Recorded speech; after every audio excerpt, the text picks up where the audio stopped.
Wait ako yan!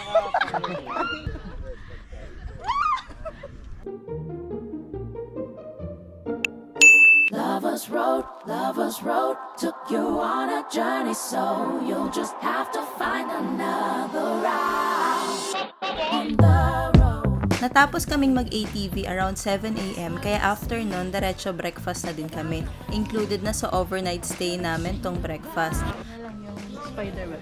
Ayun, giant season. Ano man to eh? Huwag na lang.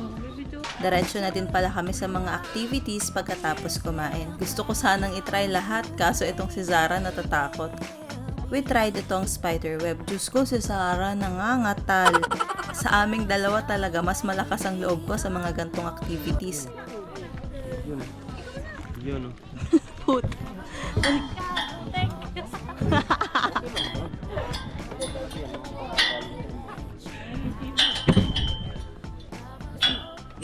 Sir, dapat may elevator kayo dito. Opo, wait lang. Tayo ko muna muna. Taas! Para ayaw ulit tumuloy. Teka po, dala. Teka po. Takot po talaga yung size. Tuloy naharang. Wait ako yan!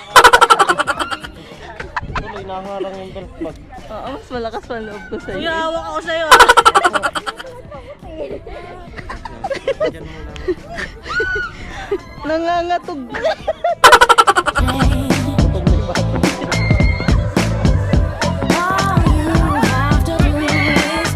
Siyempre, hindi mawawala ang picture for remembrance. Never know, so you gotta let it go. Pick you up and let you down. Inakit ko nga din si Sarang mag-swing kaso ayaw talaga, kaya eto ako na lang ang nag-try. Grabe yung feeling, nakakatakot na ang sarap. Hindi ko ma-imagine kung ilang percent ang lakas na binigay ni Kuya para lang itulak ako.